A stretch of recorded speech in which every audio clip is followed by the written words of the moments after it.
जानकी, जानकी। काम हो गया? हाँ हाँ हाँ, मेरे सीएम बनने का ख्वाब समझो पूरा हो ही गया। दिल्ली में बैठे तमाम नेता मेरा साथ देने वाले हैं। हाँ हाँ, सबकी जेबें आप गरम करोगे तो एहसान तो करेंगे ही ना। तुम अपनी जुबान कम चलाओ। तुम्हें पता है जानकी, हमारी पार्टी के जो प्रेसिडेंट हैं वो हमसे रिश्ता जोड़ने के लिए बहुत बेताब हो रहे हैं। हाँ, पर वो दूसरे धर्म से है। अरे वो कोई बड़ा मसला नहीं है। शादी के बाद लड़की हमारे धर्म की हो जाएगी ना, फिर उसके धर्म से हमारा क्या मतलब? फिर आगे जो बच्चे होंगे वो तो हमारे ही धर्म के होंगे। सर, ये शादी पक्की होते ही आपका सीएम बनना तय हो जाएगा, लेकिन अपने बेटे की मर्जी तो जान लीजिए। हाँ हाँ, अपना संदीप कहाँ है? और कहाँ, कॉलेज गया है। मैंने उसकी शादी तय कर दी है। जैसे ही वो आए इतला कर देना। उससे एक बार पूछ तो लीजिए। उससे कुछ पूछने की जरूरत नहीं। इस घर में वही होगा जो मेरी मर्जी होगी। फैसला हो चुका है और मेरा फैसला बदलने वाला नहीं। ए पिए, चलो। अजी,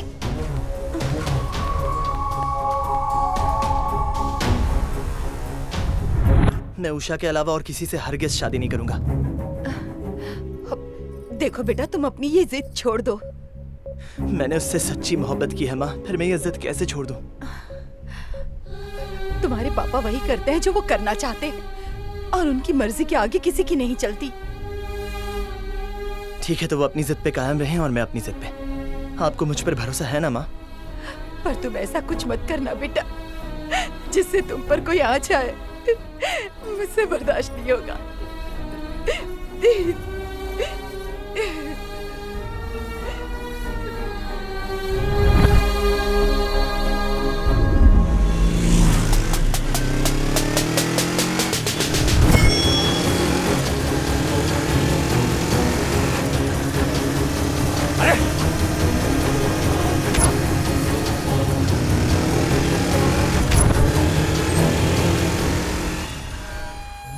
आपका लड़का एक लड़की के साथ शहर से बाहर जा रहा है। उसे लड़की से दूर जाने कहा तो वो हमसे ही दूर जा रहा है। वो शहर से बाहर न जाने पाए। उसे सही सलामत घर लेकर आओ और उस लड़की को जान से मार दो। पर यह कत्ल खुदकुशी लगनी चाहिए। हो जाएगा साहब। फौरन गाड़ी निकालो।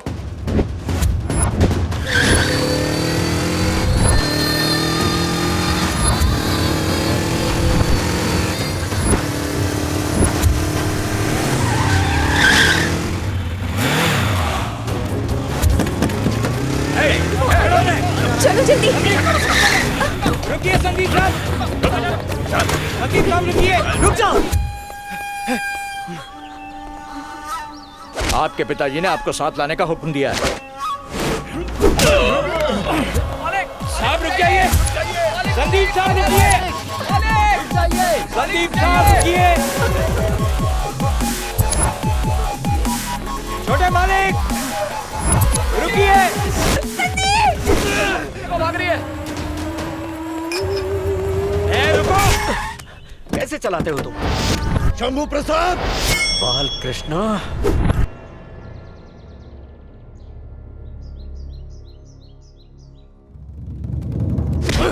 एक लड़की को नहीं मार पाए। एक मामूली सा काम नहीं कर पाए और ये मुझे कितना महंगा पड़ेगा इसका अंदाजा भी है तुम्हें? अरे क्या हुआ जीजा जी? वो लड़की जिंदा बच गई क्या? उसका जिंदा बचना मुद्दा नहीं। मुद्दा यह है कि वो शंभू प्रसाद के हाथ लग गई है। यही मसला है। इससे पहले कि वो उस लड़की को मेरे खिलाफ इस्तेमाल करे, हमें कुछ न कुछ करना पड़ेगा। किसी को खबर लगे उससे पहले ही उस लड़की को मौत की नींद सुला देता हूँ जीजा जी। और उसका इल्जाम मुझ पर आ जाए। सारी मुसीबत की जड़ ये है।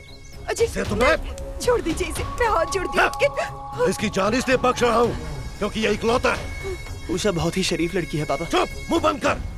अगर वो इतनी ही शरीफ लड़की है तो शादी से पहले माँ कैसे बन गई? तू होने वाले सीएम का बेटा है और वो एक मामूली सी लड़की है। ये रिश्ता कभी नहीं हो सकता।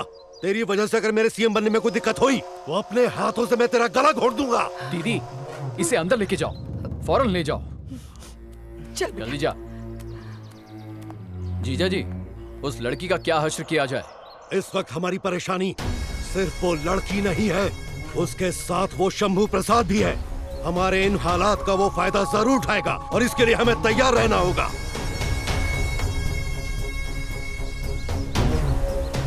पीए। जी सर। वकील को बुलाओ।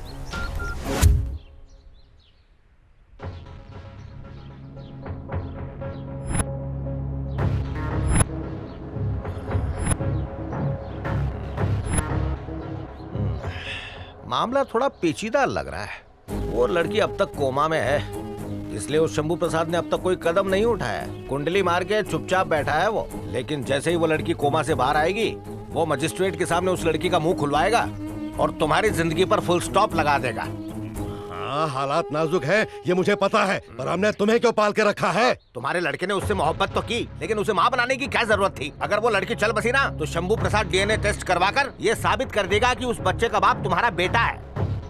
उस लड़की की मौत और उसके पेट में पल रहे बच्चे की मौत की वजह तुम्हारा बेटा है, ये साबित करने से उसे कोई भी नहीं रोक सकता। अब अगर हमने उस लड़की को छुआ भी, तो फिर कानून से बचना नामुमकिन होगा। जानता हूँ, तभी तो तुम्हें बुलाया है। मेरी जिंदगी अब तुम्हारे हाथ में है, आगे क्या करना है वो बताओ।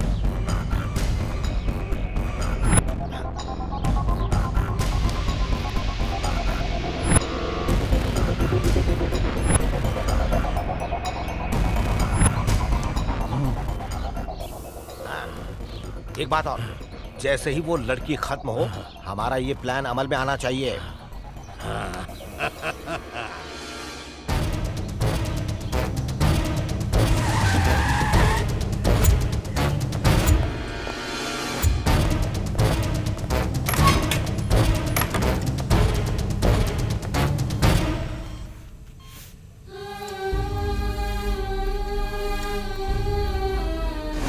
जहर ने इसकी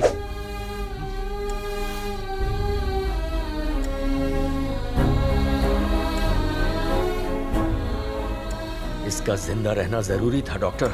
हमने बहुत कोशिश की, पर इसे बचाने में नाकाम रहे। I am sorry. पिछले 3 दिनों से हॉस्पिटल में अपनी मौत से जद्दोजहद कर रही उषा आखिर अपनी जिंदगी की जंग हार ही गई। इसके आगे की जानकारी हम सीधा शंभू प्रसाद जी से जानते हैं। आइए। Sir sir sir sir sir sir एक सवाल सर। उषा की मौत के बारे में आप क्या कहना चाहेंगे? उसकी मौत से मुझे बहुत तकलीफ हुई है। सर, पहले आपने इल्जाम लगाया था कि उस लड़की के हादसे की वजह हमारे शहर के नेता बालकृष्ण हैं, लेकिन वो लड़की अपने बयान देने से पहले ही मर गई। इस बारे में आप क्या कहना चाहेंगे? देखिए, मुझे क्या करना है मुझे अच्छी तरह से मालूम है। उन दरिंदों को उनके करतूतों की सजा दिलवाऊंगा। आपको यकीन है ऐसा हो सकता है? हाँ, जरूर होगा। उनके गुनाहों की सजा उन्हें मिलेगी। लड़की का डीएनए टेस्ट करवा कर ये पता चल जाएगा कि लड़की के पेट में पल रहे बच्चे का बाप कौन है। फिर वो कैसे बचेंगे, और तब जाकर उस लड़की को सही इंसाफ मिलेगा। बिल्कुल, हमने गलती की है और हमें सजा मिलनी चाहिए। ऐसा मैं नहीं, वो शंभू प्रसाद कह रहा है। इन बेबुनियाद बातों से मुझे कोई फर्क नहीं पड़ता। कानून को अपना काम करने दीजिए। ये बात मैं हरगिज नहीं कहूंगा। मैं कानून की बड़ी इज्जत करता हूँ। कानून पर मुझे पूरा यकीन है, क्योंकि मेरी फितरत ही ऐसी है। आप सब तो जानते ही हैं। देखिए, इससे पहले भी कई दफा मुझ पर और मेरी पार्टी के लोगों पर इससे भी बड़े इल्जाम लगे हैं, तो उससे मैं डरा क्या? सिर्फ डीएनए टेस्ट ही नहीं, मेरे बेटे का मैं हर टेस्ट कराने के लिए तैयार हूं।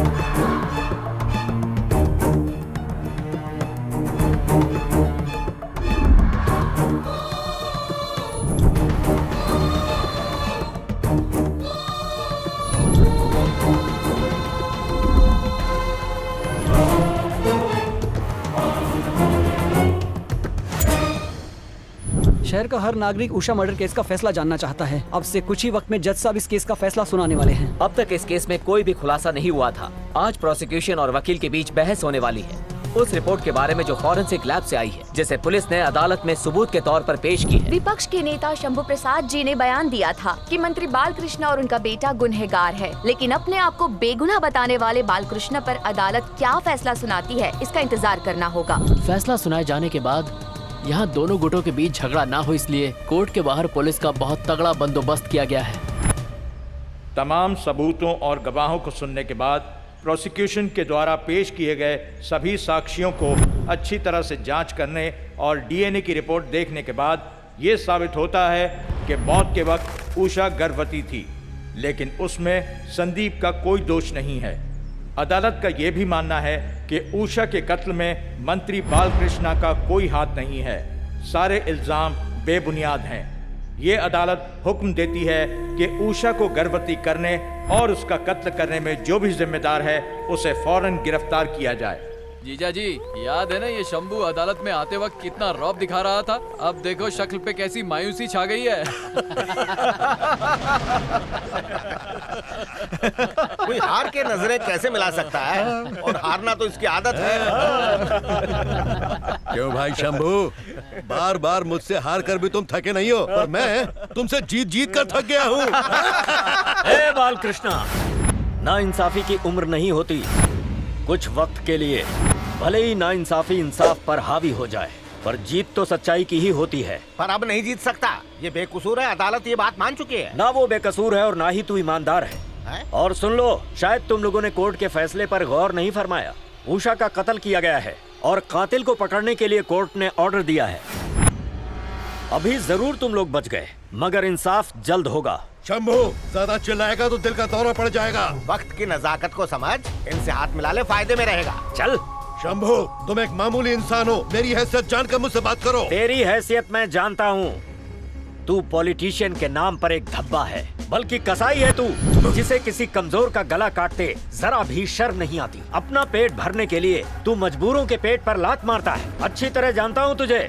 लोगों के खून पीकर भी तुझे सुकून नहीं मिल रहा। ए शंभू, झूठे इल्जाम लगाना बंद कर, वरना अपने गुस्से पर काबू रखो साले साहब। ये छोटा सा दरिया समंदर से अपना मुकाबला कर रहा है। ये हमसे कभी नहीं जीत सकता, पर ये बात इसकी समझ में है तब ना। देखो शंभू, तुम चाहे कितने भी हाथ पैर मार लो, मेरा एक बाल भी बांका नहीं कर पाओगे। बालकृष्णा, हारना मेरी फितरत में नहीं है। इसी कोर्ट से सजा दिलवाऊंगा तुझे। कुछ नहीं कर पाओगे। जो भी तरकीब लगाओगे उसे खाक में मिला दूंगा। अगर कानून का सहारा लोगे तो मैं उसे भी खरीद लूंगा। अरे तू उसे खरीद सकता है जो बाजार में बिकाऊ होगा, मगर अब तेरा पाला जिससे पड़ने वाला है ना, वो कमिश्नर अलग है। शंभू, जीत मेरे घर के दरवाजे की तरह है, जो सिर्फ मेरे ही इशारों पर खुलता है। ए बालकृष्णा, एक बात कान खोल के सुन ले। इंसाफ तो मैं लेकर रहूंगा, क्योंकि मैंने हमेशा ही सच का साथ दिया है। अपनी उल्टी गिनती शुरू कर दे। तुझे उस ऑफिसर के बारे में नहीं पता। रुद्रा आईपीएस शेर है, मैं जानता हूं उसे।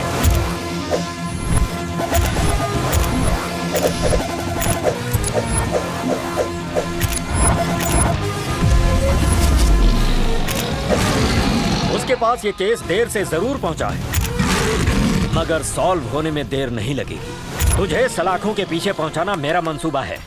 अब तू क्या करेगा इस बारे में तू सोच।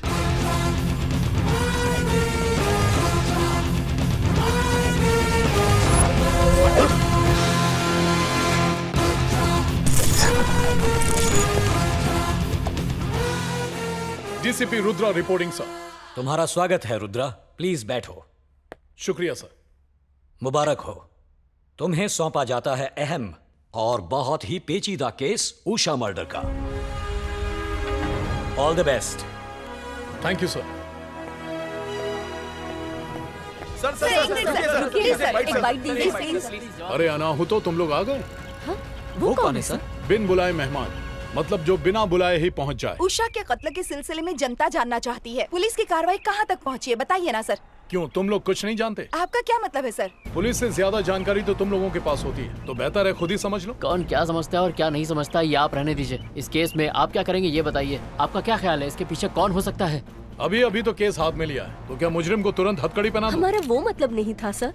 तुम्हारा मतलब चाहे कुछ भी हो, मैं इस केस को इंसाफ दिलाऊंगा। शंभू प्रसाद के मुताबिक मंत्री बालकृष्ण उषा के केस में गुनहगार है, लेकिन कोर्ट में वो बेगुनाह साबित होकर बाइज्जत बरी हो गया। कोर्ट का फैसला तो आप लोगों ने सुना ही है। हाँ सर। जी सर। जब वो कोर्ट में बेगुनाह साबित हो गया है, तो आप लोग क्यों गुनहगार मान रहे हैं? हाँ? तुम लोगों को अपना जो भी काम करना था वो तुमने बहुत अच्छी तरह किया। अब देखो कि पुलिस क्या करती है। सर, इस केस के बारे में आप कुछ कहना चाहेंगे? अब बोलने का वक्त गया। मैं बोल कर नहीं, करके दिखाने वालों में से हूँ। अगर गुनाह सच में हुआ है तो गुनहगार सलाखों के पीछे होगा। बादशाह, गाड़ी स्टार्ट करो। जी सर। बेटी अभी तक घर नहीं लौटी तो मैं परेशान हूँ, और आप हैं कि भुक्कड़ की तरह खाए जा रहे हैं। क्या? ये लो, मैं खा रहा हूँ। क्या कर रही हो तुम? मेरे खाने पे नजर लगा रही हो। नजर नहीं लगाऊं तो क्या करूं?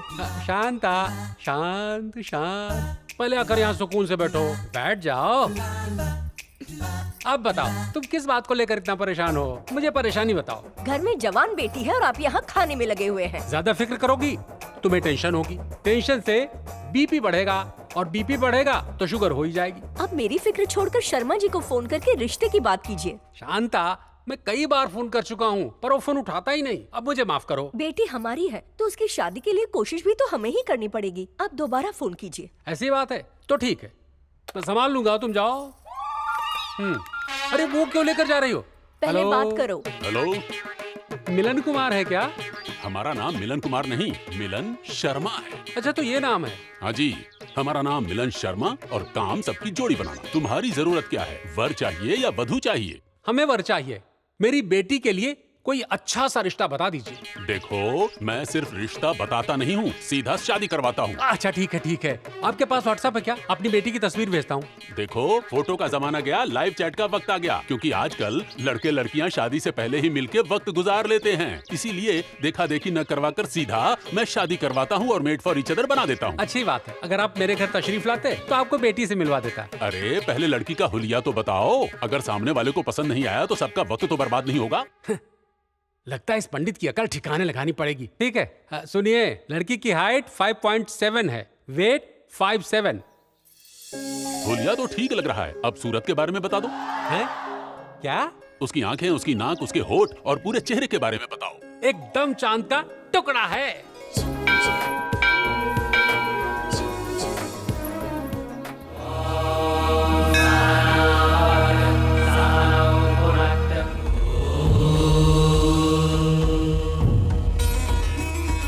जय श्री बालाजी, आरती ले लीजिए।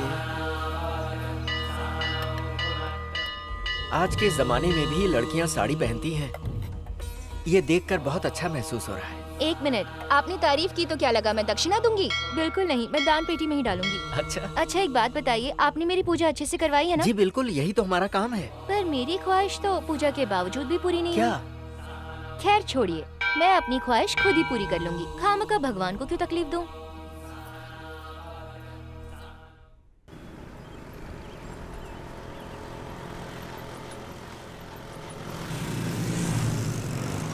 रोके मैडम, वन वे में कहाँ गाड़ी चला रही हो?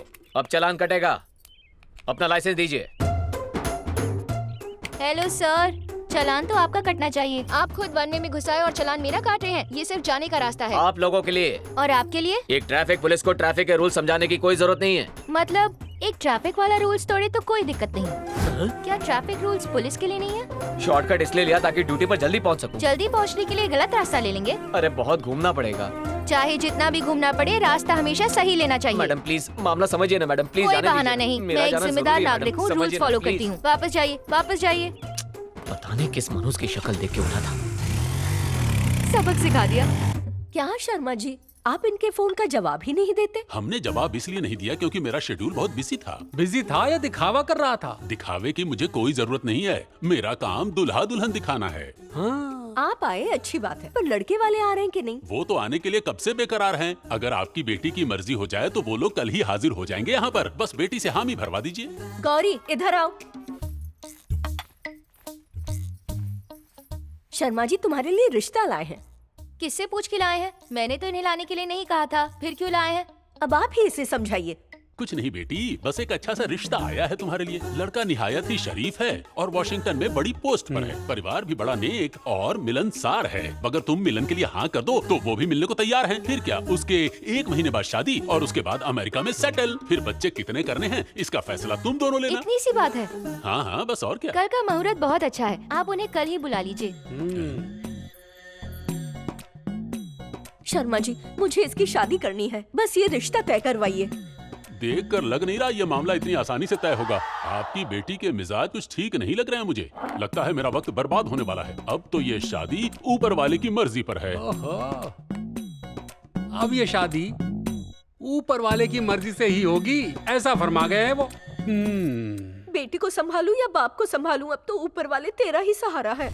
ऐसा नहीं है कि मैं अपनी तारीफ कर रहा हूँ, पर मेरा बिजनेस पूरे भारत में फैला हुआ है और मेरे बेटे ने ऑक्सफोर्ड यूनिवर्सिटी से पढ़ाई की है और अमेरिका में सेटल हो गया है। मैंने अपने मुल्क में नाम कमाया और मेरा बेटा विदेशी मुल्क में नाम कमा रहा है। ओहो, ये तो अपने मुंह मियां मिट्ठू बन रहा है। तो ये बताइए, आपका लड़का अमेरिका में रहता कहाँ है, करता क्या है? वॉशिंग मशीन बनाने वाली एक उम्दा कंपनी में सेल्स मैनेजर के तौर पर वॉशिंगटन में सेटल हो गया है।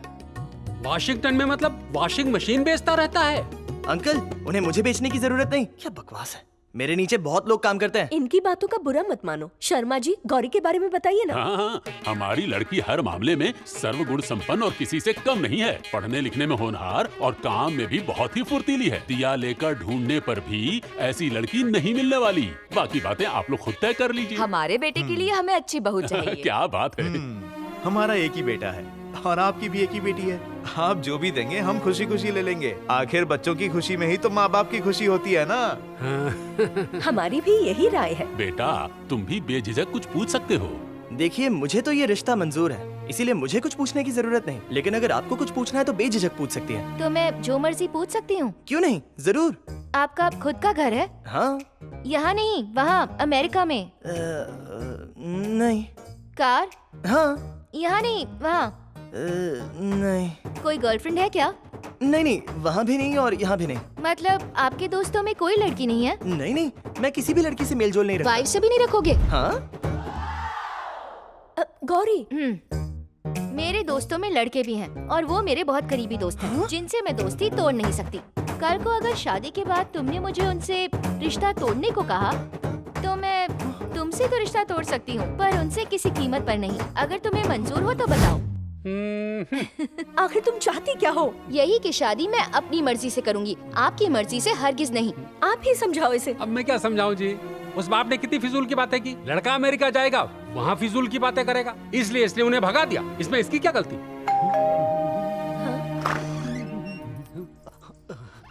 आप लोग कौन है? वही जो कल आए थे। आपके मकान में यही लोग रहने वाले हैं। ओह, एक मिनट। हाँ, तो मैं आता हूँ सर। आना ही है तो जा क्यों रहे हो? मेरा मतलब जा रहा हूँ सर। वही तो कह रहा हूँ, जाने आने में वक्त बर्बाद क्यों तुम जा सकते हो। ठीक है सर।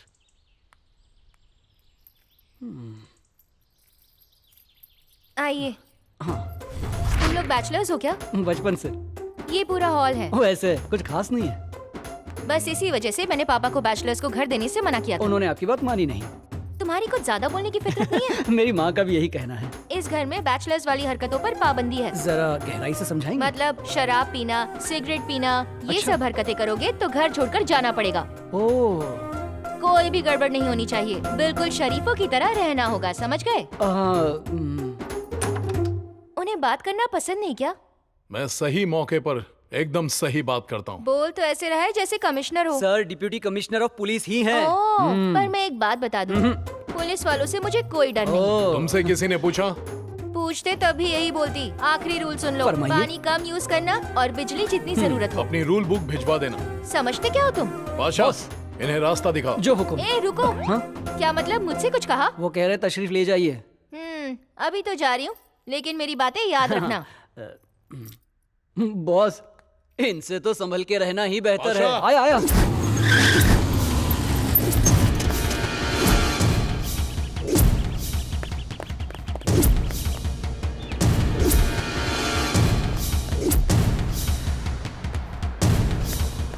जय हिंद सर। जय हिंद। तुम सभी मेरे लिए खास हो, इसीलिए इस सीक्रेट मिशन में तुम्हें चुना है। ये एक अंडरकवर मिशन है दोस्तों, जिसकी जानकारी डिपार्टमेंट के किसी भी शख्स को नहीं है। हमें एक केस की छानबीन करनी है जिसमें इस राज्य के बहुत बड़े मंत्री बालकृष्ण गुनहगार हैं। तारीख 22 अगस्त, उषा नाम की एक लड़की को जबरदस्ती जहर पिलाया गया और उसके कत्ल को खुदकुशी साबित कर दिया गया, जिसकी वजह थी बालकृष्ण के बेटे और उषा की मोहब्बत। बालकृष्ण के लिए ये केस एक नासूर बन गया है। राज्य में बहुत जल्द इलेक्शंस है, बालकृष्ण को सीएम बनना है, इसीलिए वो इस केस से बचने की पूरी कोशिश करेगा। जहर देने के बावजूद उषा बच गई थी और वो शंभू प्रसाद के हाथ लग गई थी, और उषा का जिंदा रहना बालकृष्ण के पॉलिटिकल करियर के लिए खतरनाक था। इसीलिए उसने उस लड़की को उसके रास्ते से हटा देना ही मुनासिब समझा। शंभू प्रसाद के मुताबिक बालकृष्ण का बेटा ही असली गुनहगार है।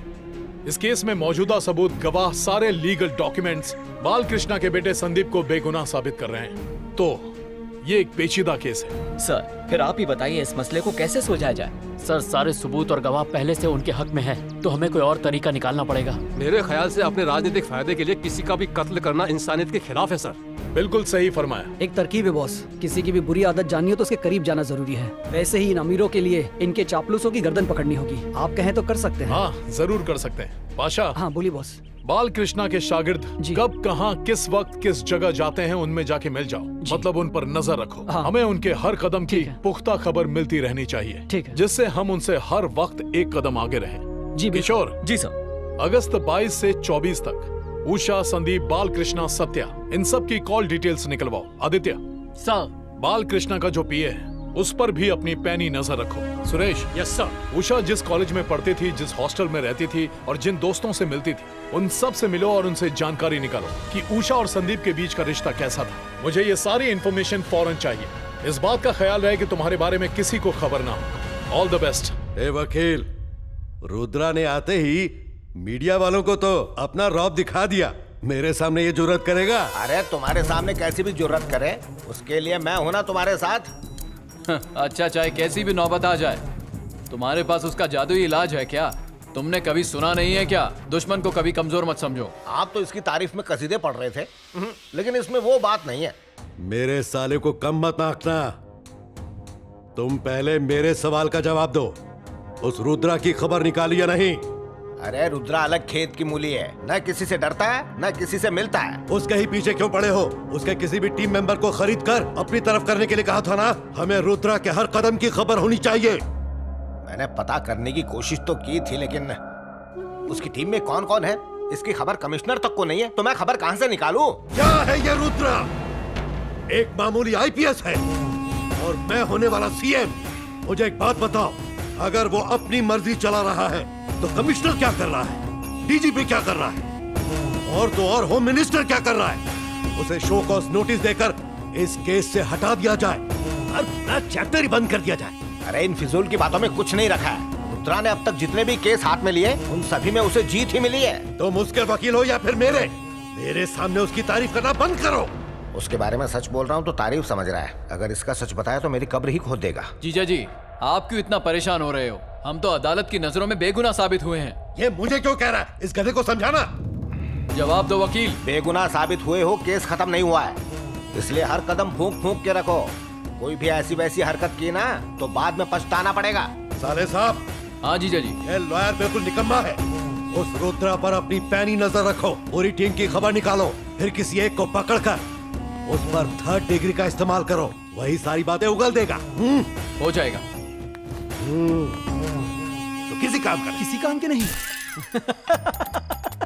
वैसे भी तुम्हारे बगैर कोई भी काम हो सकता है भला, है?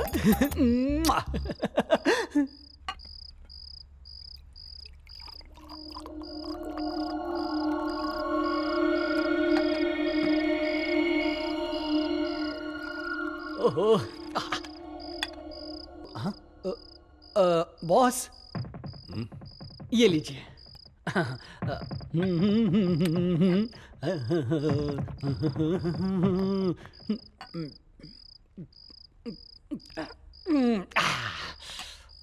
मजा आ गया बॉस। ये चीज जिस किसी ने भी बनाई है ना, उसके तो हाथ चूम लेने चाहिए।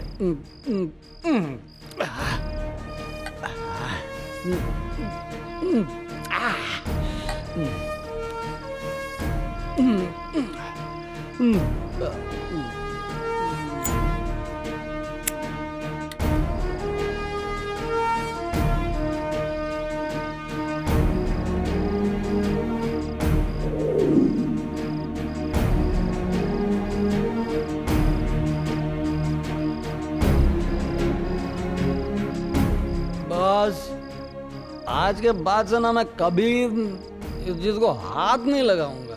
ऐसा क्यों? इसे पीने से पहले मैं एक नेक इंसान रहता हूँ, पर पीने के बाद तो मैं शैतान से भी बदतर बन जाता हूँ। थोड़ी देर खामोश रहेगा? ओके, चुप हो गया। हाँ।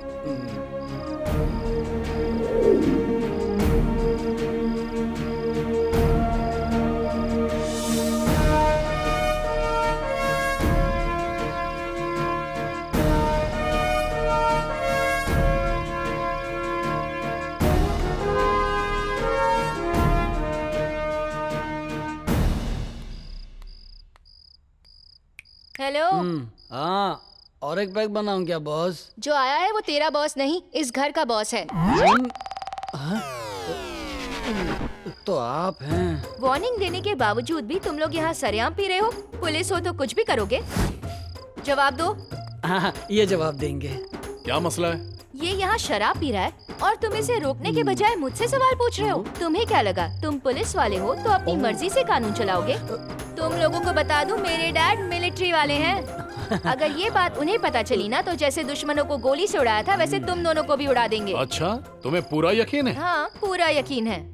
तुम्हारी किस्मत अच्छी है कि वो घर पर नहीं है। अगर वो घर पर होते और उन्हें पता चल जाता ना तो वो खत्म ही कर देते। क्या इस शराब को? क्या यहाँ मजाक चल रहा है? मैं इतनी सीरियस बात कर रही हूँ और तुम्हें ये सब टाइम पास लग रहा है? उन्हें वापस आने दो, फिर दिखाती हूँ तुम लोगों को उनका खौफ। तो फौरन जाओ, बुला के लाओ।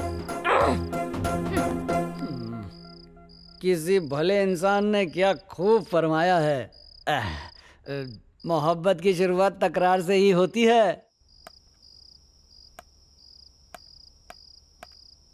हाँ? कौन है? कौन है वहाँ? कौन है?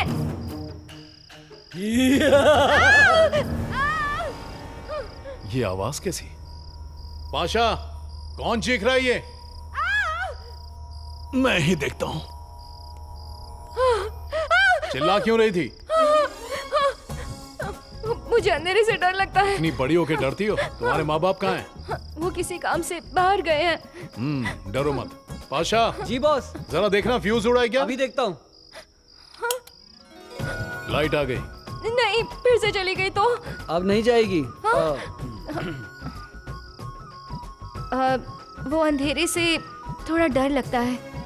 मेरा मतलब वो कभी कभी। क्या बात है, डॉटर ऑफ मिलिट्री को भी? भूतों से सबको डर लगता है। अरे अरे एक मिनट बॉस, मेरे बॉस ने आपका डर मिटाया ना, शुक्रिया तो बोलिए। शुक्रिया की उम्मीद मुझसे तो कभी मत रखना। हाँ, जरूरत पर तुम्हारी मदद जरूर कर दूंगी। वक्त बर्बाद मत कर। चल। हाँ, आया। क्या फरमाया? मदद? जरूर। हाँ, आया।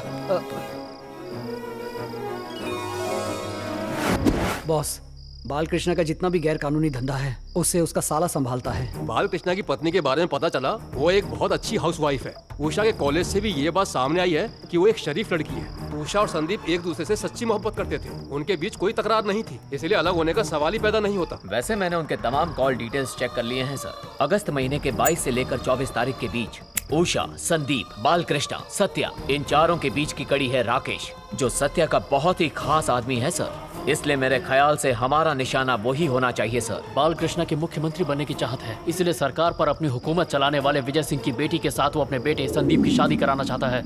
लेकिन उसका बेटा उषा से प्यार करता था और उषा को रास्ते से हटाने के लिए बालकृष्ण और उसके साथियों ने उसका कत्ल कर दिया। और ये कोई इत्तेफाक नहीं हो सकता कि जिस दिन बालकृष्ण दिल्ली से आया उसी दिन उषा पे हमला हुआ।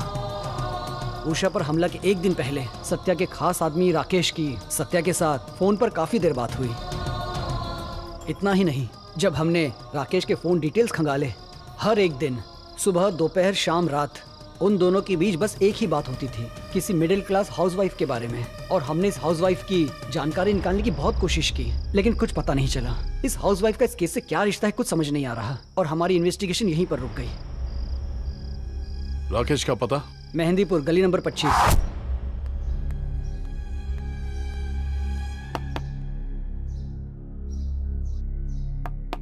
कौन है? डीसीपी रुद्रा।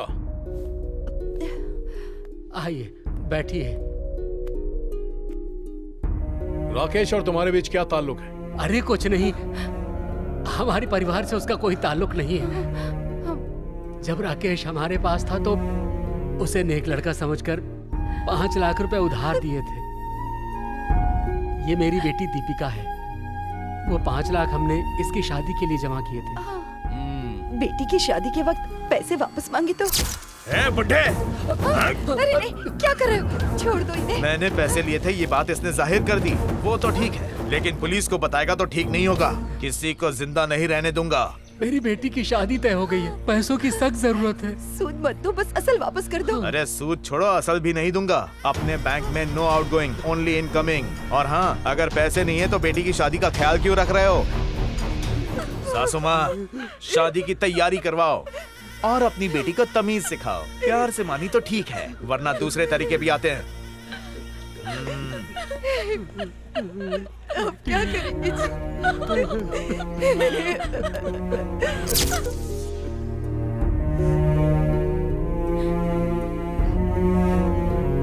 तब से वो रोज परेशान करता था।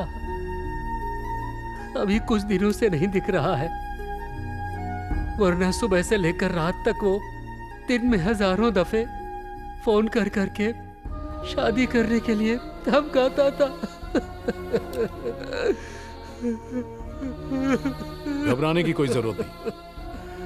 अब राकेश की दखल अंदाजी नहीं होगी। वो आपका गुजरा हुआ कल था, उसे मैं देख लूंगा। पाशा, अब शान से अपनी बेटी की शादी कराइए। दीपिका, इसे अपने बड़े भाई का तोहफा समझो। नमस्ते, चलता हूं।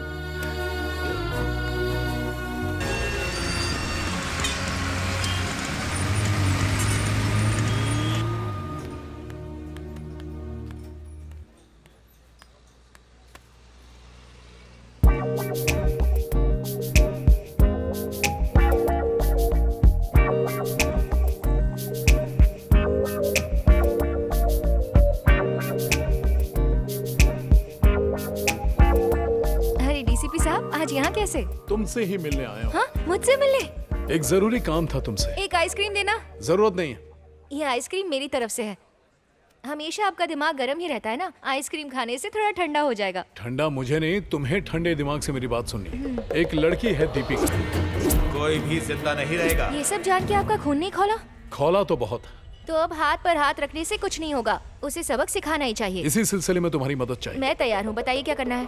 उस राकेश से दीपिका बनकर बात करनी है, किसी तरह उसका पता निकलवाना है, बाकी मुझ पर छोड़ दो। सुनो, मैं कठपुतली नहीं बनने वाली, मैं खुद इस एक्शन का हिस्सा बनना चाहती हूँ, वरना मुझे कोई इंटरेस्ट नहीं है। चलो तो तैयार हो जाओ, शुरुआत करते हैं। ठीक है।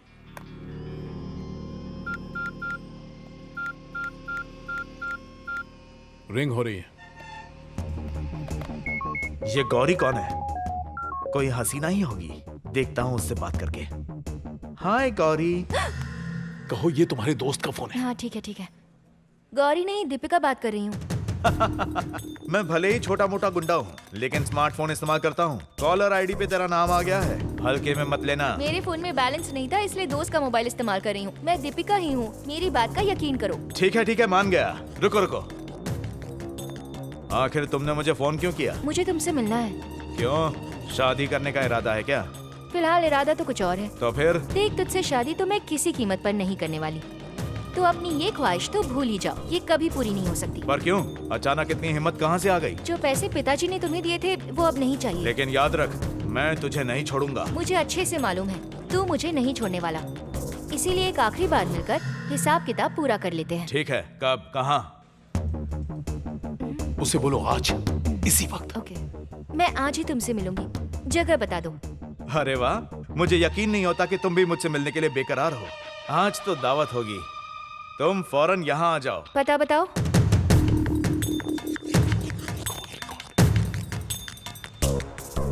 पहुँच रही हूँ। फौरन चलो।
आजकल की लड़कियां कितनी तेज तरार हो गई हैं। कसम से मुझे यकीन नहीं था कि तुम मुझे मिलने यहाँ तक चली आओगी। जब तुम यहाँ तक आ ही गई हो तो अपना दीदार करा दो।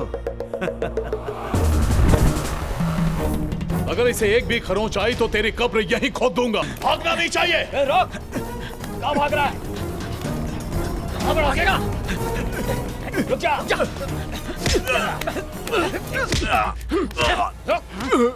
भाग रहा था? छोड़ो मुझे। हमसे बच के भाग रहा था। बचेगा नहीं। गिरा खड़ा रे। बहुत चालाक समझता है खुद को।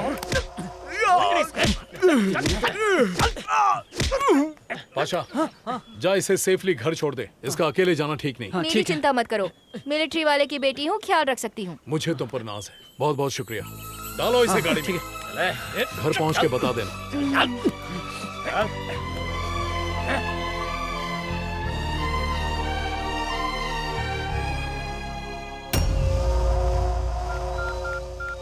कहता है कि मैं गरीबों का मसीहा हूँ, मगर हकीकत कुछ और ही है।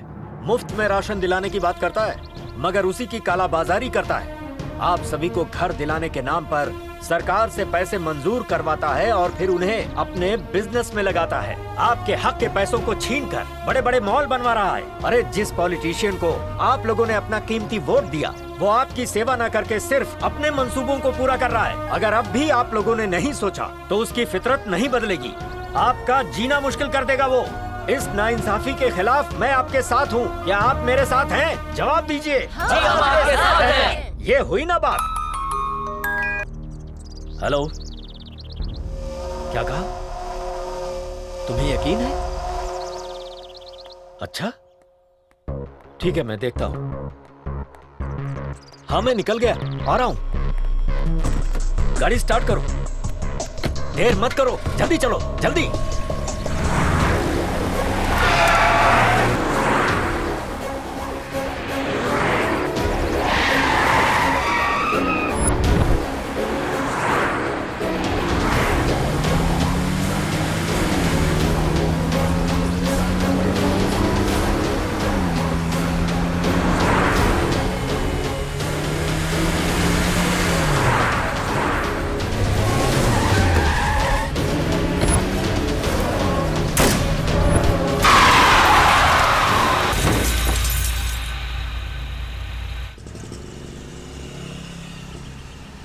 तुमने राकेश को गिरफ्त में लिया है, ये बात बाल कृष्णा को पता चल गई है। Hello hello boss.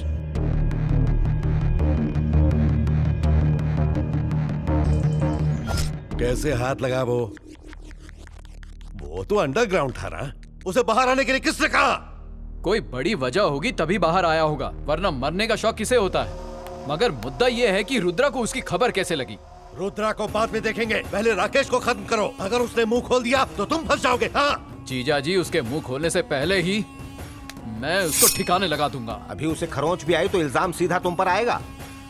ये बिल्कुल सही वक्त नहीं है। तो फिर क्या उसकी जिंदगी बख्श दे? मैंने कब कहा उसे बख्श दो, लेकिन ये काम कोई और करे तो। मानिक को फोन करके बस उसे जगह बता दो। वो राकेश को ही खत्म नहीं करेगा, बल्कि उसकी गाड़ी को राख बना देगा। इससे राकेश तो निपट ही जाएगा, रुद्रा को भी जवाब मिल जाएगा। यानी एक तीर से दो शिकार।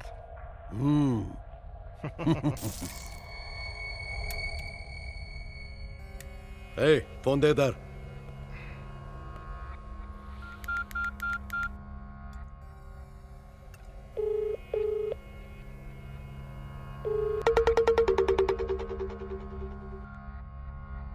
मालिक। बोलिए मालिक। कान खोल के मेरी बात को सुन। हाँ। शहर के बाहर रुद्रा की टीम आ रही है। तुम एक बम लगा दो और सबके चीथड़े उड़ा दो। एक भी जिंदा न बचे। कोई भी बचा तो तुम नहीं बचोगे। काम हो जाएगा। गलती की कोई गुंजाइश नहीं है। समझ गए ना? अब आपको फिक्र करने की जरूरत नहीं है। हेलो हेलो शंभू सर, मुझे आपको जरूरी खबर देनी है। हाँ बोलो।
किस वजह से गोली मारनी पड़ी? जब भी मुझे कोई केस सौंपा जाता है तो सबसे पहले मैं शांति से पेश आता हूँ, लेकिन अगर उसमें किसी भी तरह की दखल अंदाजी हुई तो मेरे अंदर का जानवर जाग जाता है और उसके बाद मेरा सिर्फ एक ही मकसद रहता है, शिकार पर हमला करना।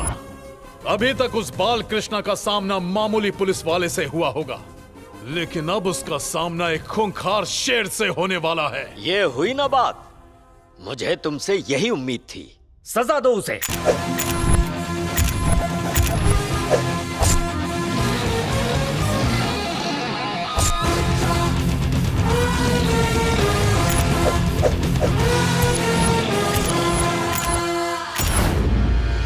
वकील, वो रुद्रा तो बच गया है, अब उसका अगला कदम क्या होगा बता।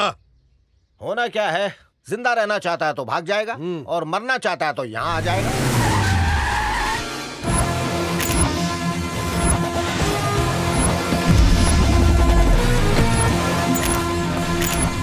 बिना परमिशन कौन अंदर घुसे आ रहा है? कौन है ये? यही तो है रुद्रा। लगता है मुझसे खौफ खाकर मुझसे हाथ मिलाने आया है। इत्मीनान रखो, पता चल जाएगा। आओ रुद्रा, तशरीफ रखो। अरे इसे अपना ही घर समझो। मैं कब से सोच रहा था कि तुमसे एक मुलाकात तो करनी चाहिए, लेकिन वक्त कहाँ है? इलेक्शन सर पे है ना। ये गनीमत मना कि तेरी मुलाकात मुझसे पहले नहीं हुई, वरना तू सलाखों के पीछे होता है। भाई वकील, ये कहाँ का रहने वाला है? जलोर का। जलोर का मतलब मेरा गांव। हम दोनों एक ही गांव के हैं। कश्मीर से कन्याकुमारी तक पूरा देश ही मेरा गांव है, पर तेरे जैसों की जगह गांव नहीं, जेल है। रुद्रा, अपने हाथ में रह, तुझे मेरी हैसियत का अंदाजा नहीं। मेरे पास 4 मंत्रालय हैं। छूट जाएगी। ये सरकार मेरी है। अरे गिर जाएगी। मैं अगला सीएम हूँ। तेरा ये मनहूस ख्वाब कभी पूरा नहीं होगा। तेरे यहाँ आने का मकसद क्या है और आखिर तुझे क्या चाहिए? इंसाफ। अन्याय पर न्याय की जीत चाहिए। भले ही तू कोर्ट में बेगुनाह साबित हुआ हो, लेकिन मुझे फर्क नहीं पड़ता।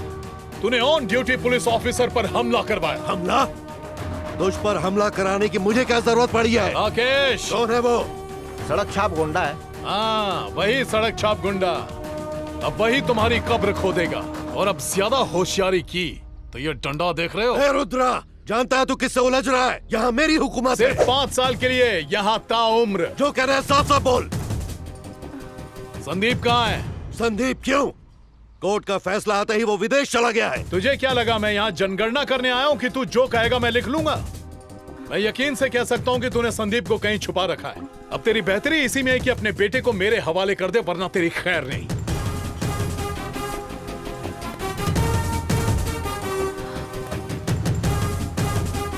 रुद्रा, 1 घंटे के अंदर तेरा ट्रांसफर न करवाया तो मेरा नाम बदल देना।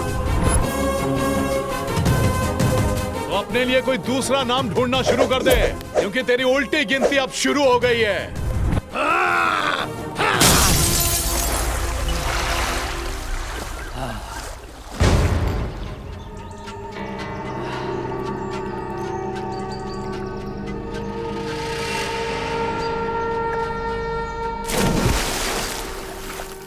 जीजा जी, आप यहाँ पानी में क्या कर रहे हैं? फिर वो काबू में कैसे आएगा? किसकी बात कर रहे हैं? अरे वही डीसीपी।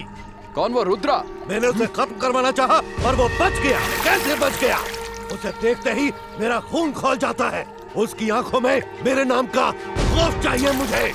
आखिर कब मरेगा वो? कब? आपके हाथों में हुकूमत है, फिर उसे मारने में क्या परेशानी है? उसे मारना इतना आसान नहीं है। वो हर बार मेरे चंगुल से बच निकलता है। और कैसे? आप मुझ पे छोड़ दीजिए।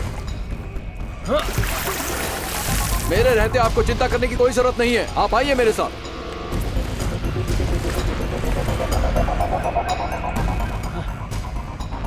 एक प्लान ही तो नाकाम हुआ है, इतने मायूस क्यों हो गए?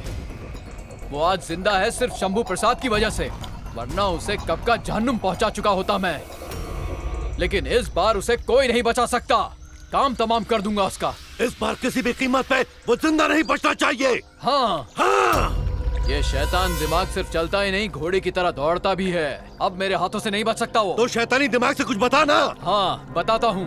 आजकल वो शंभू प्रसाद स्लम एरिया में घूम रहा है और वो हमारा इलाका है।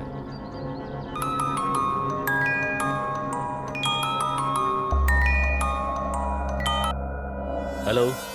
कल जब वो फिर उस इलाके में वापस आएगा उषा मर्डर केस में एक सबूत मिला है। ऐसी खबर देकर रुद्रा को उसी इलाके में बुलाएंगे और फिर बम लगाकर दोनों को उड़ा देंगे। शाबाश साले साहब, तो खुद किसी बॉम्ब से कम नहीं है।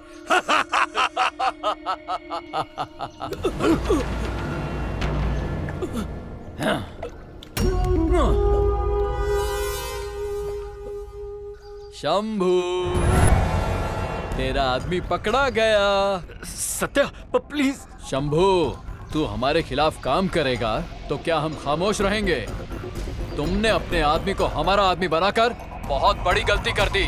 अब इसी जगह पर इसकी कब्र खुदेगी और तू कुछ नहीं कर पाएगा। ये हमारे बीच हमारा आदमी बनकर हमारा ही नमक खाकर हमें ही धोखा दे रहा था। इस गलती की कोई माफी नहीं है। अब इसके जनाजे की तैयारी करो। प्लीज सत्या, ऐसा कुछ मत करना, उसकी जान बख्श दो। इससे पहले मेरे जीजा जी से माफी मांगने को कहो, शायद तब इस पर तरस खाकर मैं इसकी जान बख्श दूं। और इसकी जान बख्शनी क्यों है? रुकिए जीजा जी। सर, उत्तम उत्तम, कैसे भी अपनी जान बचाओ प्लीज। आपको मेरी खातिर इनके आगे झुकने की जरूरत नहीं है सर। ये देश को बेचने वाले देशद्रोही हैं सर। इनके आगे सर झुकाने से बेहतर होगा कि मैं खुद ही अपनी जान दे दूं। ये क्या किया?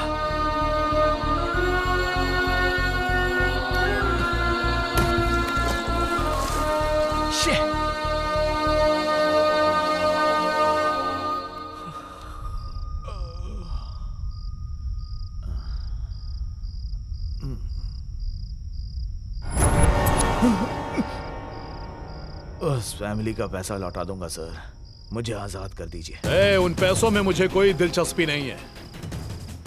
तेरे चिल्लर पैसों के लिए हमने सब तामझाम किया है। हमें एक अंडा नहीं चाहिए, पूरी दुकान चाहिए। सत्या के लिए क्या कारनामे किए तूने? कौन सत्या सर? अच्छा, ये नाम पहली बार सुन रहा है। मैं किसी सत्या को नहीं जानता। बोले तो अभी से मैं जन्नत की सैर करा देता हूँ। इज्जत से पूछे तो समझ भी नहीं आ रहा है क्या? बॉस, अगर आप बोले तो अभी इसका भेजा उड़ा दूं। बताता हूँ। बक बक। किसी को भी धमकी देना, कत्ल करना, पैसे वसूल करना, यही काम करता है वो। इससे ज्यादा मुझे कुछ नहीं मालूम। ऐसे चिंदी कामों के अलावा कुछ नहीं सर। अगस्त 22 से 24 के बीच सत्या ने तुझे कौन सा काम सौंपा था? आज से 3 महीने पहले एक बिल्डर को फोन करके धमकाना था सर। इसके अलावा मुझे कुछ नहीं मालूम सर। ये ऐसे नहीं मानेगा, इससे अभी ठोक देता हूँ। नहीं, मैं बताता हूँ। बताता हूँ सर। हकीकत बता। एक दिन सत्या ने फोन करके मेहंदीपुर में रहने वाली एक लड़की का नाम और पता बताया था।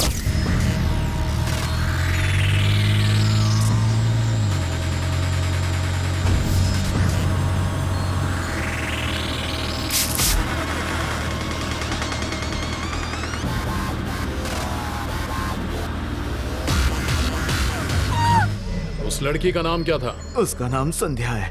वो मेहंदीपुर में रहती थी सर। इससे ज्यादा मुझे कुछ नहीं मालूम सर। सत्या ने उसे क्यों उठवाया? नहीं जानता सर। उसी लड़की को किडनैप करवाने की कोई खास वजह? सच में मुझे कुछ नहीं पता सर। सर, उस एरिया के पुलिस स्टेशन ने भी कंफर्म किया है कि संध्या नाम की एक लड़की लापता है, जो एक हाउसवाइफ है। एक मामूली हाउसवाइफ को उसने किडनैप क्यों करवाया? मैंने बताया ना सर, वाकई में मुझे इससे ज्यादा कुछ नहीं पता सर।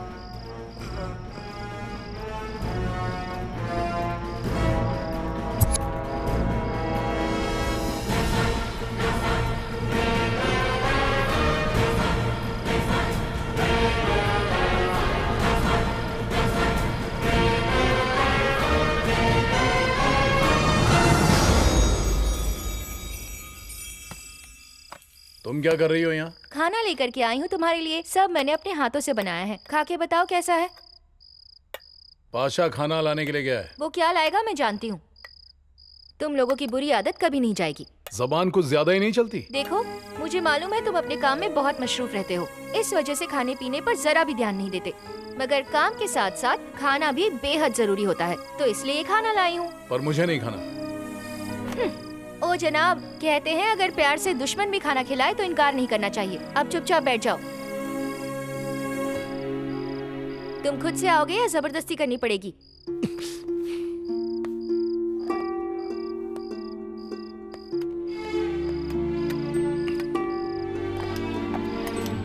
तुम लोगों की जान को कितना खतरा है। क्या तुम लोगों को मौत का डर नहीं लगता? खतरों से खेलना हमारा रोज का काम है। अच्छा बताओ, तुम्हारा इस दुनिया में कोई नहीं है? कोई नहीं है। अभी कोई नहीं है माना, लेकिन शादी के बाद? मेरी शादी की फिक्र क्यों?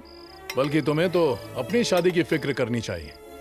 तुम जानती हो तुम्हारे माँ बाप तुम्हारी शादी को लेकर बहुत परेशान हैं, लेकिन उसके बावजूद तुम शादी क्यों नहीं कर रही? मुझे शादी से कोई परहेज नहीं है, पर लड़का भी तो लायक होना चाहिए। ढूंढोगी तो जरूर मिलेगा। आज के माहौल में अच्छे लड़के मिलना नामुमकिन है। ऐसा क्यों? क्योंकि आजकल लड़कों को घरेलू लड़कियां नहीं चाहिए होती। उन्हें तो ऐसी लड़की चाहिए जो उनका खर्चा उठा सके और उनकी मर्जी के मुताबिक जिए।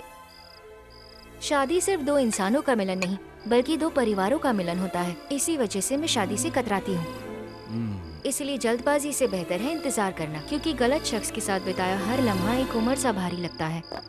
वैसे खाना अच्छा था। क्या बात है, लगता है मुझे शादी के लिए लड़का मिल गया।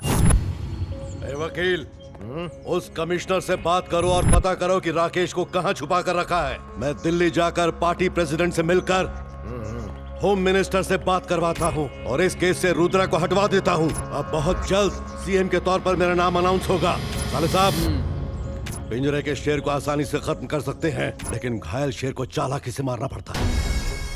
ऐसे घायल शेर का शिकार करने के लिए वक्त और नसीब की जुगलबंदी होना जरूरी है। इसलिए तुम तब तक सब्र रखो और खबरदार रहो। समझ गए ना? हाँ बिल्कुल जीजा जी।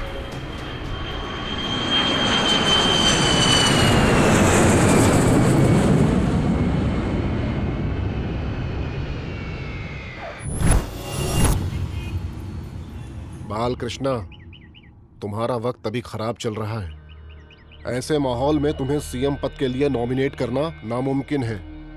वैसे जो मौजूदा सीएम हैं उनमें भी कमी तो है, लेकिन वो डेवलपमेंट पर बहुत ध्यान दे रहे हैं और तुम्हारे बारे में शिकायत पे शिकायत आ रही है।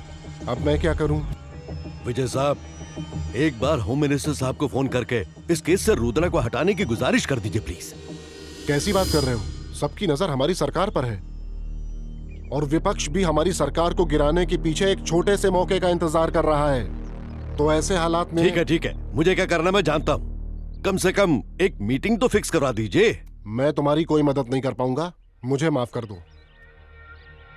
पर आपने जो वादा किया था हमारे बच्चों की शादी के सिलसिले में, वो वादा भूल जाओ। पहले ये रिश्ता हमारे लायक था, लेकिन अब ये रिश्ता मुझे मिट्टी में मिला देगा।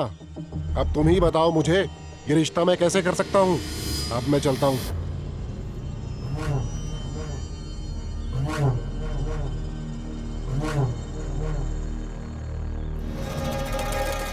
पिए, फोन दो।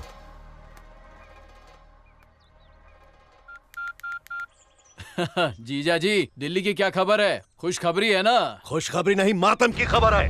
बहुत जल्द मेरी सियासत खत्म होने वाली है। और रुद्रा, उसने हमें हमारी औकात दिखाई, अब हम उसे उसकी औकात दिखाएंगे।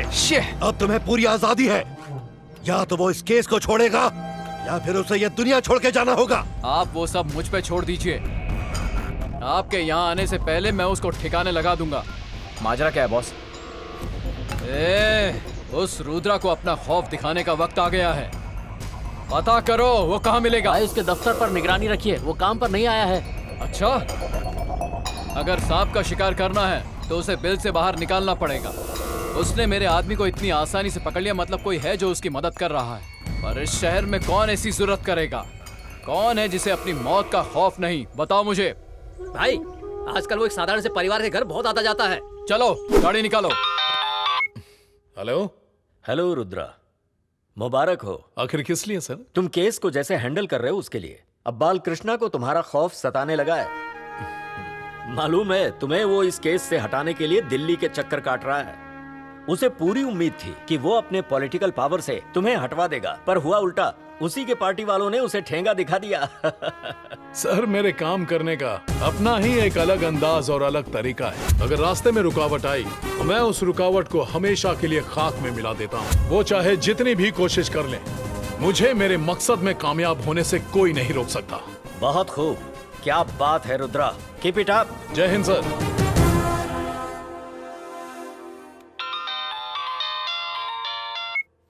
हाँ बोलो, क्या खबर है? मिनिस्टर का साला बोल रहा हूँ। तुझे तेरी औकात दिखाने के लिए फोन किया है मैंने। क्या हुआ, आवाज सुन के सदमा लग गया क्या? तूने अपनी गिरफ्त में राकेश को रखा है ना? इसलिए मैंने भी तेरे आदमियों को अपनी गिरफ्त में रखा है, जैसे को तैसा। मेहंदीपुर, गली नंबर 25, मिडिल क्लास फैमिली। लड़की की शादी के लिए पैसा दिया था ना, उसका हनीमून मना लिया मैंने। सत्या। हाँ सत्या, सही कहा। अब सुन, जल्दी से उस फैमिली के पास जा, उन्हें बहुत जरूरत है तेरी।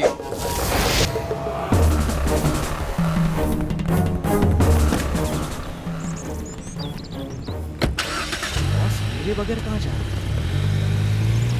बॉस, बॉस सुनिए, सुनिए बॉस।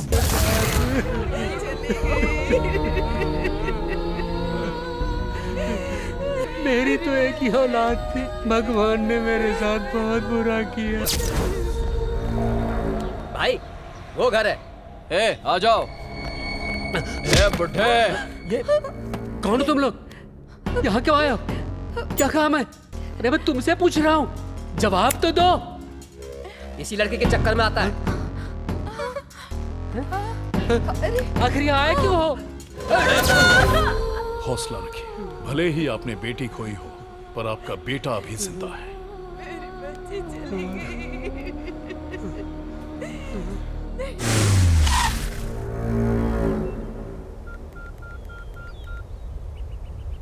हेलो पाशा।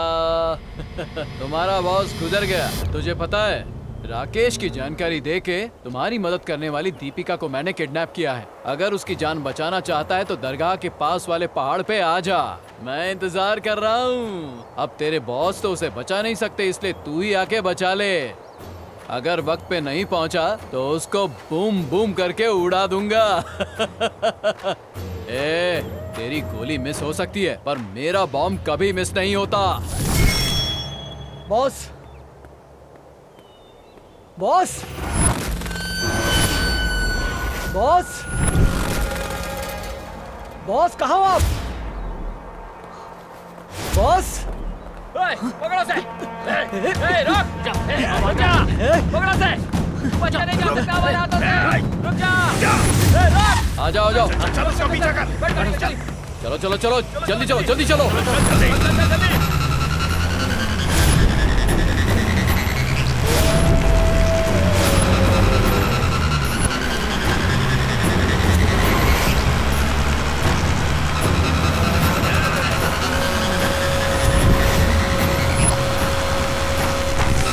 छोड़ना नहीं इसे, चलो। पकड़ो से।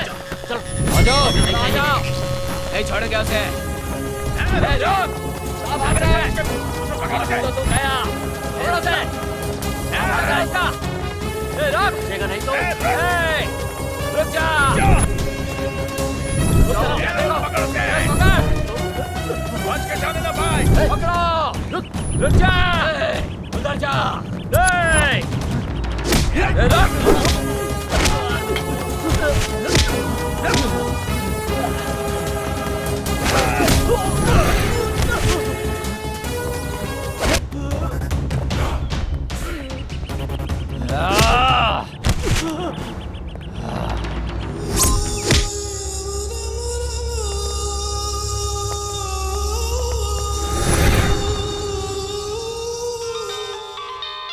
उसी का फोन है। अपनी बहन का बदला मैं लेकर रहूंगा। शुक्र मना कि तू जिंदा है। अगर तुमने उनका गम बांट लिया हो तो तुम्हारे लिए एक और गम है। ए सत्या, चिल्ला मत। तेरा सबसे करीबी दोस्त जो आज तक तेरे साथ था, उसको काफी समझदार है। वाह, दरगाह के पास वाली पहाड़ी पे उसकी लाश पड़ी है, जाके उसके जनाजे की तैयारी कर। सत्या, तू तो गया।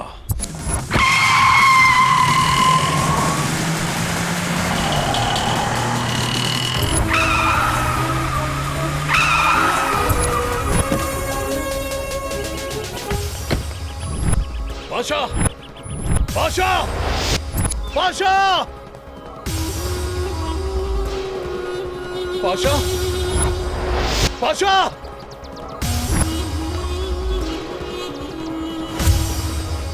बादशाह,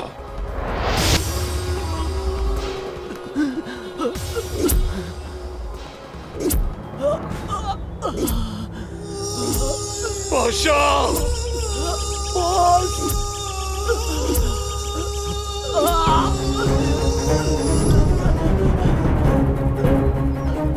पाशा, पाशा, पाशा, पाशा, ये कैसे हो गया?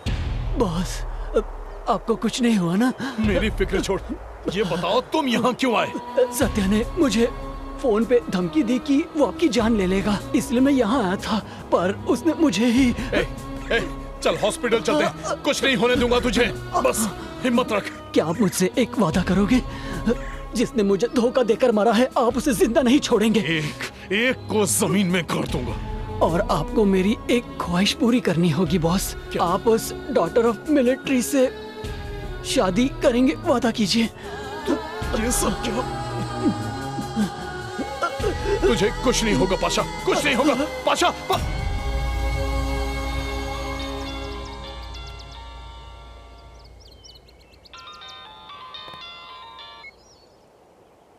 सत्या! ए रुद्रा, मेरा तोहफा मिला तुझे? उम्मीद है तुझे बहुत पसंद आया होगा। तेरी मौत मेरे हाथों लिखी है। मौत की धमकी दे रहा है मुझे?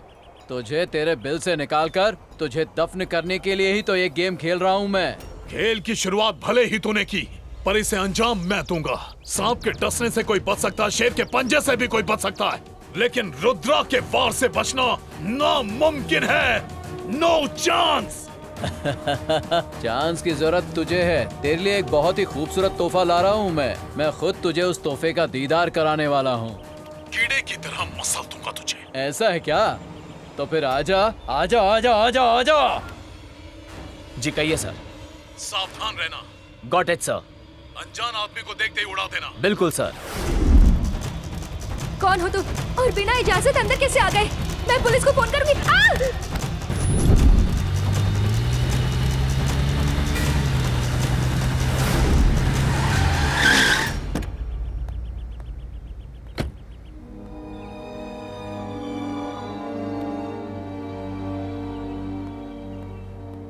शुक्रिया मिस्टर संदीप। ये मेरा कौन फर्ज था। है ये?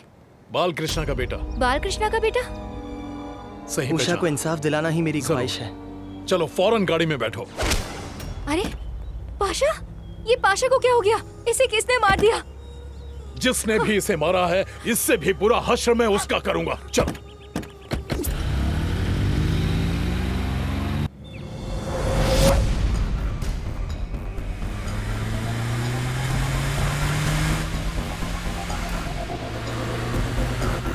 ए, देख वो आ गया।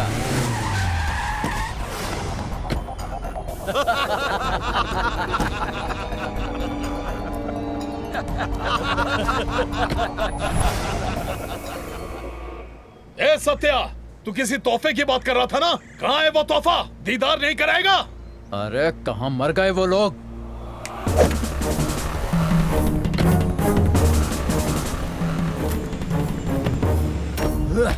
तेरे पीठ पर वार करने वाले यही लोग थे ना?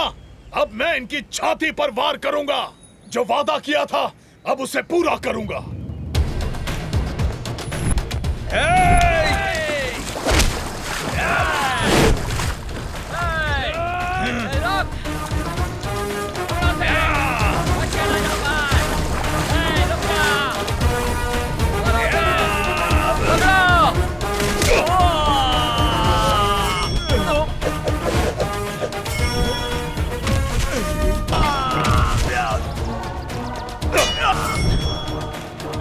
आजा आजा आजा, तेरी मौत तेरे सामने खड़ी है। हाँ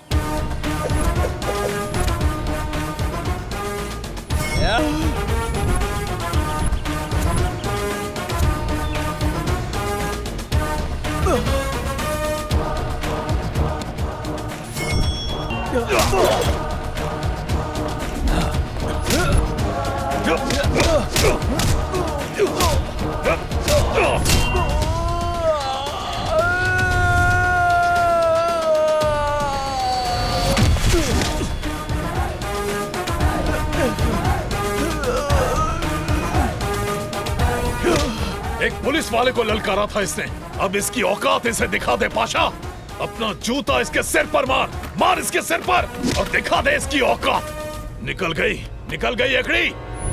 अब बता, संध्या को अगवा क्यों किया था? मुझे नहीं पता।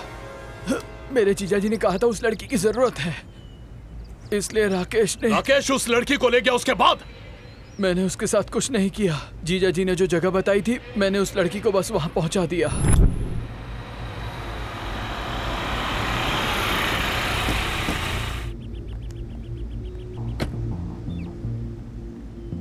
नमस्कार।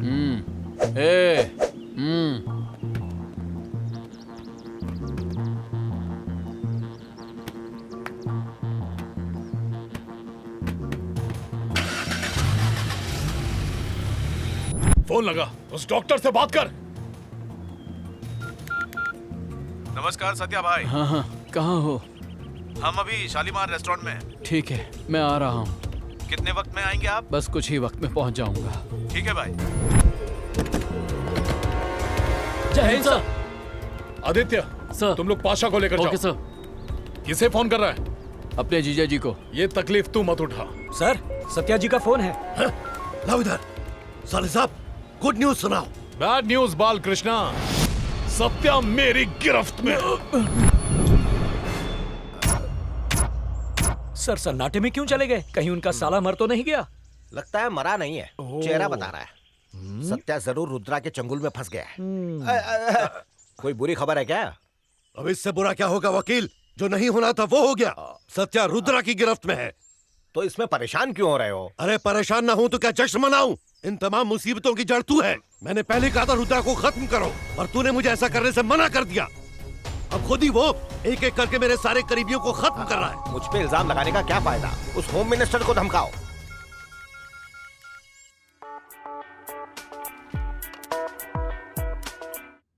ए मंत्री, डीसीपी रुद्रा ने मेरे साले को गिरफ्तार कर लिया है। ये तो बड़ा अच्छा हुआ। ऐसा हो गया क्या? तुम और सीएम अगर यूं ही खामोश बैठे रहोगे तो कल वो मुझे भी गिरफ्तार कर लेगा, और तुम लोग कुर्सी पर ऐसे ही बैठे रहोगे तो मैं तुम्हें छोड़ दूंगा क्या? तुम ऐसा क्यों सोच रहे हो? हम सब तो एक ही पार्टी के हैं। तुम्हारे घर में पार्टी के आम लोग रहते हैं, लेकिन मेरे घर में मवाली, गुंडे और राक्षस रहते हैं। अगर आधे घंटे में मेरा साला घर वापस नहीं लौटा तो मैं इस शहर को आग लगाकर राख का ढेर बना दूंगा। ठहरो, मैं इंतजाम करता हूँ। ये सरफिरा है, इसे किसी भी कीमत पर मुझे रोकना होगा।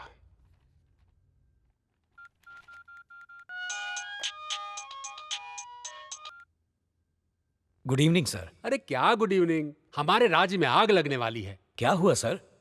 तुम्हें कुछ खबर है? उस रुद्रा ने बाल कृष्णा के साले को गिरफ्तार कर लिया है।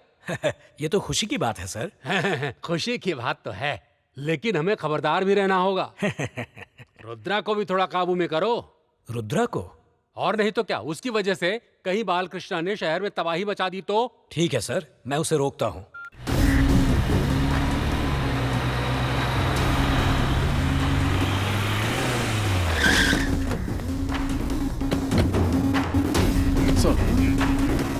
तुम अगर अपनी ड्यूटी लापरवाही से करोगे तो उसका असर हम पर होता है। सत्या को गिरफ्तार कर लिया तुमने, उसे मेरे ऑफिस में तुम्हें 24 घंटे में हाजिर करना होगा, वरना मैं तुम्हारे खिलाफ एक्शन लूंगा। तो मेरी ड्यूटी क्या अब आपकी मर्जी से चलेगी? तो तुम अपनी मर्जी चलाओगे। मुझे मेरे फर्ज के बारे में मत सिखाइए। रूल्स नहीं पता क्या तुम्हें? अगर तुम्हें किसी पर शक है तो उसे मजिस्ट्रेट के सामने हाजिर करके सबूत दिखाकर उसके बाद उसे रिमांड पर लेना चाहिए ना। मैंने भी कानून की किताब पढ़ी है, लेकिन मैं बता के काम नहीं करता। किसी को नहीं बताना चाहते? तुम्हारे सीनियर ऑफिसर्स ने रिपोर्ट मांगी तो? मैं रिपोर्ट नहीं दूंगा, सीधे रिजल्ट दूंगा।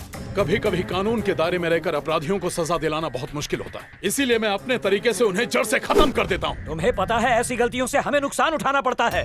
बाल कृष्णा ने धमकाया है तो होम मिनिस्टर ने हुक्म दिया है सत्या को छोड़ने के लिए। अब चाहे होम मिनिस्टर का फोन आए या चीफ मिनिस्टर का, मेरे कदम अब पीछे नहीं हट सकते। मिस्टर रुद्रा, तुम अपनी हद पार कर रहे हो। मैं हद में रहकर कोई काम नहीं करता सर। रुद्रा, मुझे गुस्सा आता है तो मैं तुम पे बरस पड़ता हूँ, और तुम्हें गुस्सा आता है तो अपने सबऑर्डिनेट्स पर। लेकिन अगर बाल कृष्णा को गुस्सा आया तो वो इस पूरे शहर में तबाही मचा कर रख देगा। उसका मन करे तो जनता को जलाएगा, उसका मन करे तो शहर को जलाएगा, उसका मन करे तो पूरे राज्य को जलाएगा। लेकिन अब बारी है उसके जलने की।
फोन वाला कहाँ गया पता है? मुझे कुछ नहीं पता, कुछ लोग आए और उसे उठा ले गए।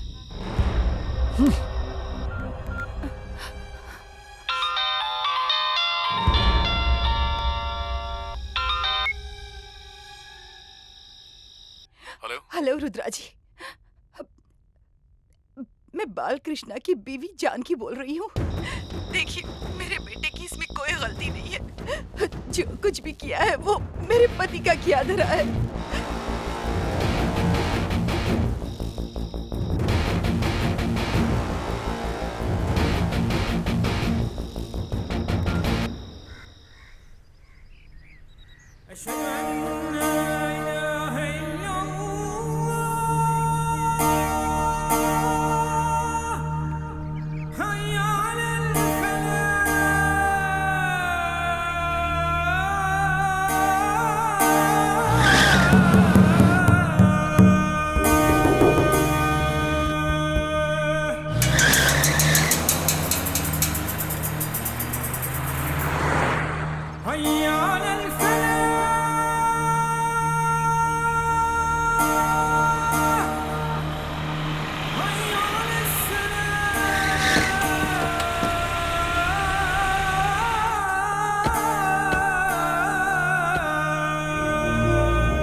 रुद्रा आईपीएस, वर्दी में 3 स्टार मिल गए तो खुद को नवाब समझ रहे थे क्या? इंसाफ की जीत होगी, यही कहा था ना? तो क्या हुआ? मवाली और गुंडों को गिरफ्तार करके इस बालकृष्णा को हथकड़ी पहनाना चाहता था ना? वो वक्त जरूर आएगा। अच्छा, वक्त तेरे हिसाब से चलता है क्या? मुझे लगता है फिलहाल इसका वक्त ही खराब चल रहा है। मेरा असली अंदाज तूने अभी तक देखा नहीं है। तू जिस राकेश के दम पर उड़ रहा है उसका इंतजाम मैं कर दूंगा और अपने साले को भी तेरी गिरफ्त से छुड़ा लूंगा। मैंने कहा था ना, मुझसे मत उलझना। अगर मैं बालकृष्णा अपनी औकात पे आ गया तो तुझे छुपने के लिए कोई जगह नहीं मिलेगी सिवाय 2 गज जमीन के नीचे। ए रुद्रा, अब भी तुझे लगता है कि तेरा वक्त चल रहा है? क्यों रे वकील? तुझे अपनी गिरफ्त में रखूंगा। तो रख लो।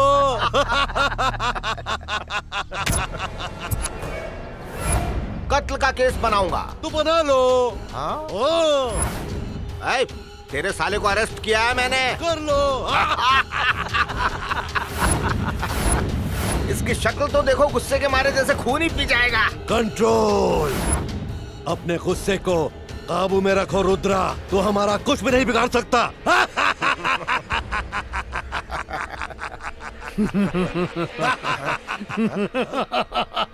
ए डीसीपी, पागल हो गया क्या? संदीप मिल गया है।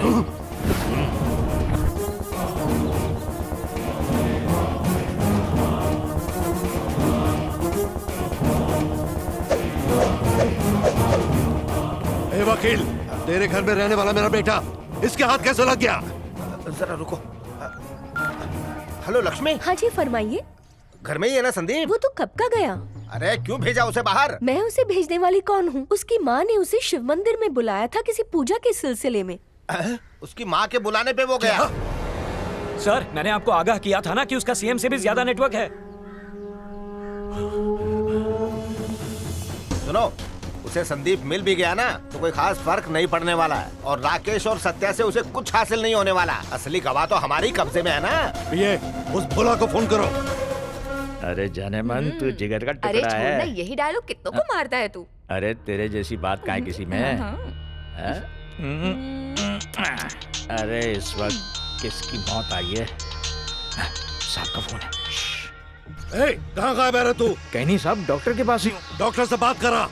साहब दरअसल थोड़ी हवा बदलने के लिए मैं बाहर आया था, बस लौट ही रहा था। सच कह रहा है या अपनी माशूका के पास है? नालायक कहीं का। साहब मैं 10 मिनट में अड्डे पे पहुंच के आपकी बात कराता हूँ। फौरन जाओ, उस डॉक्टर को खत्म करके मुझे खबर करो। जो हुक्म साहब, मुझे जाना होगा। जल्दी गाड़ी निकाल।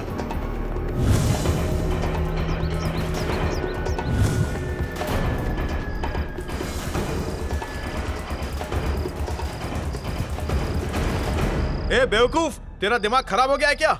मुझे क्यों पकड़ रखा है? उन्होंने बोला किसी और के लिए होगा और तुमने मुझे पकड़ लिया। अब सुन, अपने मालिक को फौरन फोन कर। साहब से बात हो गई है, तुझे आजाद करने के लिए कहा है दुनिया से।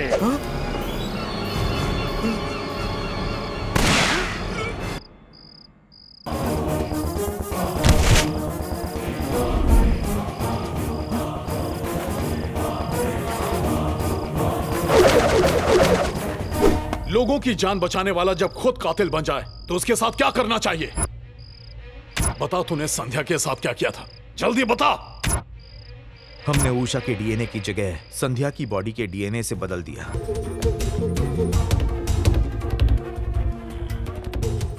अब तू संभाल।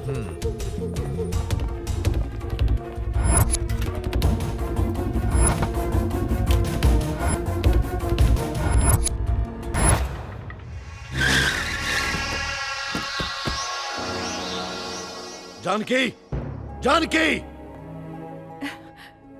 जी, तुमने संदीप को रुद्र के हवाले क्यों किया? जो कुछ किया है उसकी बेहतरी के लिए किया है। अपने बेटे को मैंने महफूज रखा था, उसे बाहर निकालकर तुमने सब खत्म कर दिया। मेरा बेटा बेगुनाह है, आपके गुनाहों की सजा उसे क्यों मिले? उसे कुछ नहीं होता। मुझे आप पर यकीन नहीं। तुम्हारी जुबान बहुत चलने लगी है जानकी। मुझ पर हाथ उठाने की जुर्रत मत कीजिए। अब मैं आपकी एक बात नहीं सुनूंगी। आपके गुनाहों की सजा हम क्यों भुगते? इतने सालों से मैं इसी उम्मीद में अपनी जिंदगी गुजार रही थी कि आप सुधर जाएंगे, लेकिन आपके जुल्म तो दिन ब दिन बढ़ते ही गए। सब बर्दाश्त किया, लेकिन अब और नहीं। आज से हमारा रिश्ता खत्म। तुम मुझसे रिश्ता खत्म करेगी तो जा। जो इंसान अपना घर नहीं संभाल सकता, वो सीएम बनकर पूरे राज्य को संभालने के ख्वाब देख रहा है। ऐसे इंसान के साथ रहने से अच्छा है कि मैं मर जाऊं। समाज के खौफ से मैंने आज तक ये मंगलसूत्र पहन रखा था, लेकिन अब मुझसे ये बोझ और बर्दाश्त नहीं होता। मुझे अब इससे आजादी चाहिए।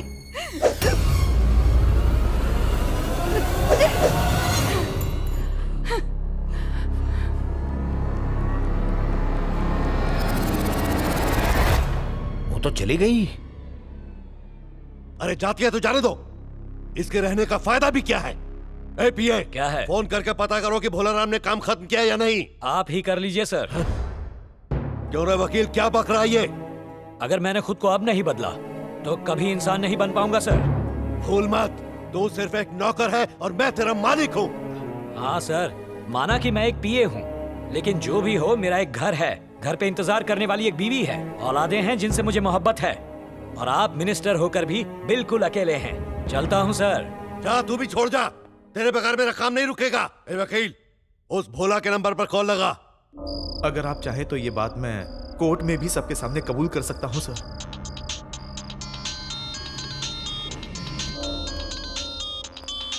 हाँ, घंटी जा रही है, बात करो। ए भोलाराम, काम तमाम नहीं हुआ क्या? तमाम तो हुआ है, पर डॉक्टर नहीं भोलाराम। ए वकील, अब क्या होगा? अब तो मेरे बस के भी बाहर है। तुम्हारे साथ रहा तो मैं भी अंदर जाऊंगा। तुम तो गए, अपने बचने का इंतजाम तो करूं।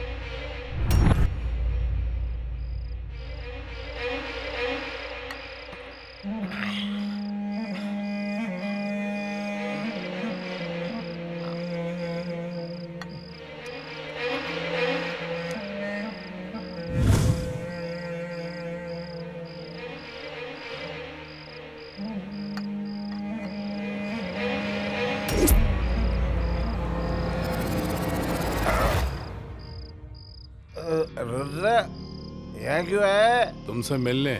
मुझसे मिलने? मुझसे क्या काम पड़ गया? Usha murder case. उस केस से मेरा कोई लेना देना नहीं। वक्त बर्बाद मत कर। जब तक मैं तुझे गिरफ्तार न कर लूं, मेरे पास वक्त ही वक्त है। एक वकील को धमका रहा है? धमकी नहीं, हकीकत है। मैं उनमें शामिल नहीं था।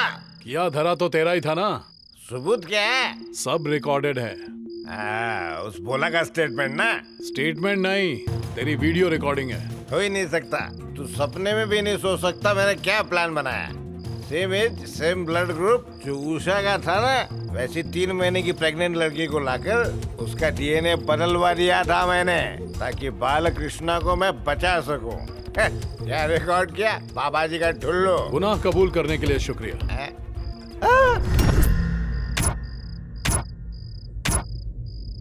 रुद्रा! ए रुद्रा! ए रुद्रा!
ये रहा तेरे जेल जाने का टिकट। तेरा खेल खत्म।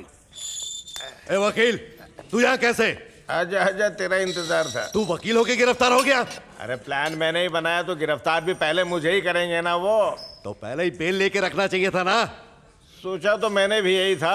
हाँ। लेकिन एक रात पहले ही मैं घर पे कुत्ते की पूंछ कितनी भी कोशिश कर लो सीधी नहीं हो सकती। तुम्हारी वजह से ही तो टेढ़ी है। कमाल कर दिया रुद्रा, आईपीएस की पावर को तुमने दिखा दिया।